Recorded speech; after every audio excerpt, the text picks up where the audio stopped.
Hi friends, welcome to Indhu's kitchen.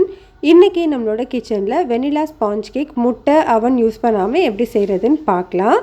இந்த மாதிரி cake செஞ்சு பாருங்க, ரொம்ப சாஃப்ட்டா ரொம்பவே டேஸ்டா இருக்கும்.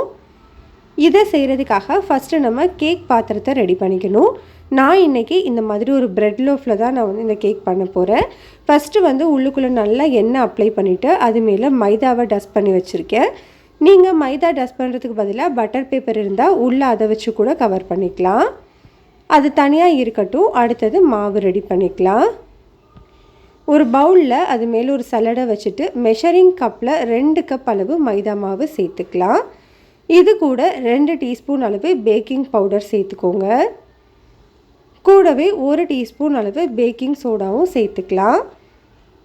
இப்போ இது எல்லாத்தையுமே நல்லா சலிச்சு எடுத்துக்கோங்க. மாவை இந்த மாதிரி நல்லா சலிச்சதுக்கு அப்புறமா இந்த மாதிரி ஒரு பீட்டர் வச்சு நல்லா ஈவனாக கலந்து கொடுத்துக்கோங்க.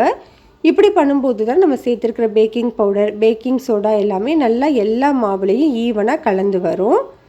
இப்போ கலந்து வச்சுருக்கிற இந்த மாவு தனியாக இருக்கட்டும். அடுத்தது ஒரு மிக்ஸி ஜாரில் 1 கப் அளவு பொடிச்ச சர்க்கரை சேர்த்துக்கலாம். நான் இன்றைக்கி பொடிச்ச சர்க்கரை சேர்த்துருக்கேன். நீங்கள் நார்மலான சர்க்கரை இருந்தாலும் 1 கப் அளவு சேர்த்துக்கலாம். இது கூடவே மெஷரிங் கப்பில் 1/2 கப் அளவு வாசனை இல்லாத சமையல் எண்ணெய் சேர்த்துக்கோங்க. எண்ணெய்க்கு பதிலாக நீங்கள் 1/2 கப் அளவு பட்டரை உருக்கிட்டு கூட சேர்த்துக்கலாம்.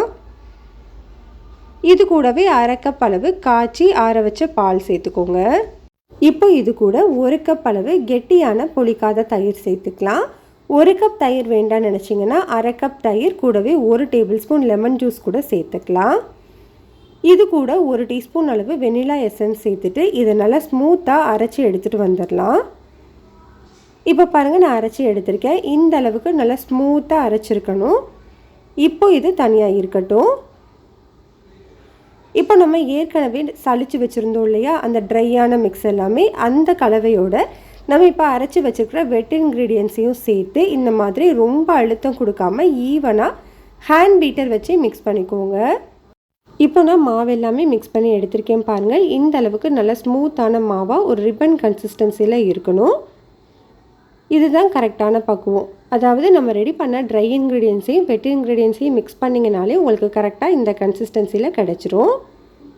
இப்போ இந்த மாவை நம்ம ரெடி பண்ணி வச்சுருக்கிற பேக்கிங் ட்ரே உள்ளே ஊற்றிட்டு லைட்டாக இந்த மாதிரி தட்டி விட்டுக்கோங்க. ஏர் பபிள்ஸ் இருந்தால் சரியாயிடும்.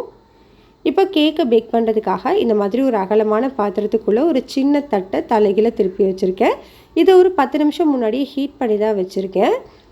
இப்போ நம்ம ரெடி பண்ணி வச்சுருக்கிற கேக் மாவை உள்ளே வச்சுட்டு மூடி போட்டு ஸ்டவ்வை லோ ஹீட்டில் வச்சுட்டு 35லேருந்து 40 நிமிஷம் வரைக்கும் பேக் பண்ணி எடுத்துக்கலாம். அவனில் பண்ண போகிறீங்கன்னா 180 டிகிரி செல்சியஸில் 30 to 35 மினிட்ஸ் பேக் பண்ணி எடுத்துக்கோங்க. இப்போ கிட்டத்தட்ட ஒரு 35 நிமிஷம் ஆகுது. கேக் ரெடி ஆயிடுச்சான்னு பார்க்குறதுக்கு டூத்பிக் இந்த மாதிரி இன்சர்ட் பண்ணி பார்க்கலாம். பாருங்கள், நம்மளுக்கு கொஞ்சம் கூட ஒட்டாமல் வந்திருக்கு. கேக் ரெடி ஆயிடுச்சுன்னு அர்த்தம். இதை வெளியில் எடுத்து நல்லா ஆற விட்டுக்கலாம். ஆறினதுக்கப்புறமா இந்த மாதிரி ஓரங்களை மட்டும் கத்தி வச்சு ஸ்க்ராப் பண்ணி விட்டுட்டு இந்த மாதிரி தலைகீழ தட்டு வச்சு எடுத்துக்கோங்க. இப்போ பாருங்கள், நம்மளுக்கு கேக் சூப்பராக ரெடி ஆகிடுச்சு. இதை சின்ன ஸ்லைசஸாக கட் பண்ணி எடுத்துக்கலாம். இதே கேக்கை நீங்கள் ரவுண்ட் பேனில் வச்சு கூட பண்ணிக்கலாம். பாருங்கள், நான் கேக் எல்லாமே இந்த மாதிரி சின்ன டீ கேக்ஸாக கட் பண்ணி எடுத்துகிட்டேன். அவ்வளோதான், நம்மளுக்கு சூப்பரான சாஃப்டான வெனிலா ஸ்பாஞ்ச் கேக் ரெடி ஆகிடுச்சு. பாருங்கள் எவ்வளோ சாஃப்டாக இருக்குன்னு, சாப்பிட்றதுக்கும் ரொம்பவே டேஸ்ட்டாக இருக்கும். கட்டாயம் ட்ரை பண்ணி பாருங்கள். இந்த ரெசிபி உங்களுக்கு பிடிச்சிருந்ததுன்னா லைக் பண்ணுங்கள், ஷேர் பண்ணுங்கள், கமெண்ட் பண்ணுங்கள். மறக்காமல் இந்துஸ் கிச்சனை சப்ஸ்கிரைப் பண்ணிக்கோங்க. கூடவே பெல் பட்டனையும் கிளிக் பண்ணி ஆளுங்கிற பட்டனையும் கிளிக் பண்ணிக்கோங்க.